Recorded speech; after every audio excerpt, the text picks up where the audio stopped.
Well, hello friends. In this video, I will be discussing on the topic of sub-additivity and concavity of the von Neumann entropy. Given the state rho AB of a system and rho A and rho B are defined in this fashion, we have to show that the entropy, the joint entropy of the system is actually bounded by this inequality here. So it is greater than equal to this difference, but less than equal to this summation that we see here. And further we can use this inequality or this bound of joint entropy to prove that entropy is a concave function of its input. So the concave function that we know that entropies are of this form. These are the concave function. In a more concrete definition, the concave function means for a given probability distribution, it should satisfy this particular inequality. So let's see. So first of all, S of rho AB is equal to the minus trace of rho AB log rho AB, and this is just the definition, which is equal to minus summation over ij. We can write lambda ij, and then we can write a log of lambda ij. Where why this ij is coming out, because we know that rho AB can be expanded as summation over ij, lambda ij. Then we have ij, and then there is one more ij. So this is the basis expansion where ij is just I tensor product j. So for this we are getting this lambda summation over both I and j. So now we try to look at the first inequality. So for this, what we will do is we will use the Klein's inequality. So that is we will use S of rho AB relative to rho A tensor rho B. This is greater than equal to 0, which means that minus S of rho AB minus trace of rho AB log rho A tensor rho B, this is greater than equal to 0.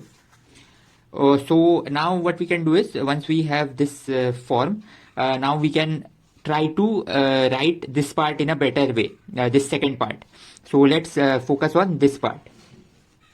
So trace over rho AB log rho A tensor rho B, it can be written as now it can be written as so let's see. So it can be written as trace over rho AB log rho A plus rho AB log rho B, and then what we can do is we can trace it out, and this will give us a trace of rho A log rho A plus trace of rho B log rho B. Okay, and now at this moment it is quite easy to see that if this minus sign is included, then this entire thing along with the minus sign will finally, this inequality will finally give us what? It will give us minus S of rho AB plus S of rho A plus S of rho B is greater than equal to 0, and hence we have bounded this joint probability distribution, that is S of rho AB is less than equal to S of rho A plus S of rho B. But now there are certain problems associated with this derivation. First problem is how we can use the distribution of this log over this tensor product that I have done here. So this is quite easy to see, because when I do this tensor product, so let's see. So if I write rho A and rho B in the diagonal form, they will be of this form, lambda 1, lambda 2, like this, and then I have a tensor product, then I will have beta 1, beta 2, like this. So now what we can do is we can write it as like this. So lambda 1, beta 1, lambda 1, beta 2, and then it will go on. But now when I will take the log of this thing, this log will distribute over this and give us a summation. but you see, when I will get a summation, there will be two terms with this lambda 1. So effectively the form of this will be log of lambda 1 times identity, because it is there are two terms, but they will distribute as there is an addition of the log. So this identity will be on the B space, because of the number of terms that will be repeated in lambda 1 will be same as number of these beta bases, number of these eigenvalues. So this actually motivates us to say that log of rho. So let's look at here. What was rho A tensor rho B? So log of rho A tensor rho B is actually a log of rho A tensor identity over B part plus identity over A part tensor log of rho B. Now this is one of the clarification that we need while making the proof of this statement, that why the log can be distributed over this tensor product. Another important point that we have said is, when I am taking the trace here and from here to the next line, what I am actually saying is that trace of let's see, so this is so here from the next line, if I go, I am saying that trace of rho AB log of rho A is equal to trace of rho A log rho A. Now this is the second clarification that we need, that why should this be true, that why this thing is true. So now this is also again easy to see by performing an complete expansion of this thing. So this is just trace of, let's see, so this is rho AB. So I can write it as summation ij lambda ij, and then I can write it as ii tensor product jj. So so this is this, and then there is a log part, but I can again write it as summation over k log of, now let's call this eigenvectors of these eigenvalues of rho A as beta. So that is beta k, and then you have k. So remember, this I is the basis in A Hilbert space, this is the basis in B Hilbert space, this is in A Hilbert space. So this basis and this basis is actually similar. These two bases are same. I have used a different iteration. So with this, what we can do is, we can take all the summations outside and all the scalar quantities outside. And also here there is an identity over the B space, because there is an identity here in the log tensor product thing. So this will give us summation over ijk, and then I have the trace, and there will be if I take all the terms outside and then contract this, I will get a delta I and k.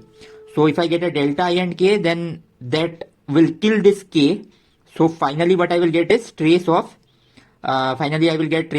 summation over ij lambda ij log beta I, and then now let's see, so there have been this summation, so it is ii tensor product jj. So this is what I will get finally as this trace output. But now what we can do is, but this entire thing, this is diagonal, because this is the basis of Hilbert space A tensor product B. So this entire thing is simply summation over ij, and there is this, so summation over ij log of beta I lambda ij. Okay, so now let's try to see. So from the previous proof, we see that trace of rho AB log rho A is actually of this form. But now we have to relate the lambdas and the betas, and they are related in this fashion, that rho A is of this form, and which is equal to trace of B rho AB. Now rho AB is of this form. Now if I trace out the B part, I will only be left with summation ij lambda ij, and there is ii. But you see, now this ii that we have, this is of the basis of A, and this is also basis of A. I can choose these two bases to be same, and this means that beta for a fixed k, so that is now k is I, so beta I is nothing but summation over j lambda ij. So now I can put this here. So I can put, now I can sum this j up. So this is actually equal to summation over I. It will give me beta I log beta I, which is nothing but which is nothing but the minus of trace of rho minus of minus so this is nothing but minus s of rho a. So this is what we needed for the proof that this entire quantity is equal to this part. So I think this proof helps in understanding the entire proof of boundedness from above, the boundedness of SAB such that it is less than equal to S of A plus S of B. Now how we can prove that it is bounded from below? So for proving that it is bounded for below, we have to first see that rho AB is a state. It can be pure or it can maybe not pure, but we can find an ancilla system R or any kind of a Hilbert space R with these basis vectors, such that if you take a state ABR in the joint Hilbert space, and then if you write rho ABR is equal to ABR, if you write this entire thing in this form, then this rho ABR is a pure state, because this ABR, because of it is just the it is a pure state by definition. And then now what we can do is we can see that we have actually purified rho AB to rho ABR using R as our ancilla. Now what we can do is we can use this rho ABR and write down one of the bounds for this entropy, joint entropy bounds. So that is so what we can write is if you have a state rho ABR, then for this state rho, if I trace out the B part of rho ABR, I am going to get rho AR. So if I trace out the B part of rho ABR, I am going to get rho AR, and this rho AR will also satisfy this property of boundedness of this entropy. So that means for rho AR, what must be true is S of AR is less than equal to S of A plus S of R. Till this much everything is all fine. Now we will use one more important point, that is the Smith decomposition. So basically, if you have ABR as a pure state, if ABR is a pure state, then Smith decomposition says that there exist basis vectors such that ABR can be written as summation over I, lambda I, and then you have a state I in AB, tensor product a state I in R, which is equal to summation over lambda J, some beta J, a state in AR, tensor product a state in B, which is equal to summation over K, some gamma K, a state in A, tensor product a state in BR. So Smith theorem proves shows the existence of all these lambdas and this iterated basis for these different Hilbert space. Now using the Smith theorem, we know that S of a pure state is 0. That means we can say that S of AB is equal to S of R, S of AR equal to S of B, and S of A equal to S of BR. So for our proof, what we need is that S of AR. S of AR is equal to S of B. So we can use it here. And S of R is equal to, so let's check here. S of R is S of AB, S of AB. So this comes from this equality, and AR and B comes from this second equality. So we will substitute these both things here. That will give us S of B less than equal to S of A plus S of AB. So S of AB is greater than equal to S of A minus S of B, and then there is a mod because SAB is a entropy and it is a positive quantity. So now we can further move on to prove the concavity property.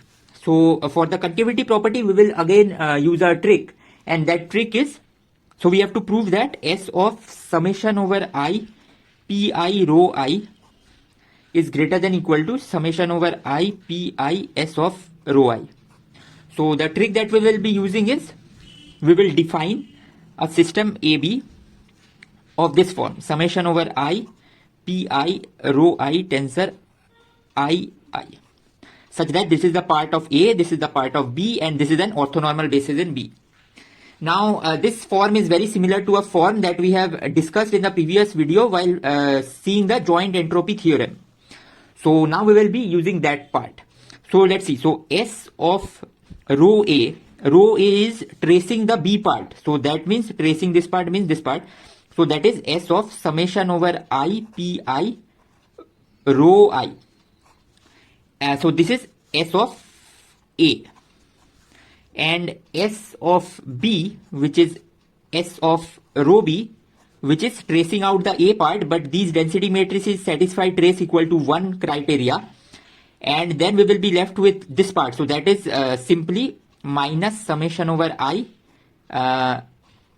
pi log of pi, that is equal to h of pi. Let's see. So this is all right. Yes. And now we have to see S of AB. S of AB is S of this entire thing, but now we can use the joint entropy theorem, which says that S of AB is h of pi plus summation over I pi S of rho I. Now using these three things, and we see this rho AB is a joint state. So for this rho AB, this bound of entropy will also be satisfied. So what we can say is S of A comma B is less than equal to S of A plus S of B, which means now A comma B is this thing and S of B is this and this will cancel, and so S of B will cancel and I will be left with this S. So this will occur on this side. That means what I will have is summation over I pi S of rho I less than equal to S of A. So that is S of summation over I pi rho I.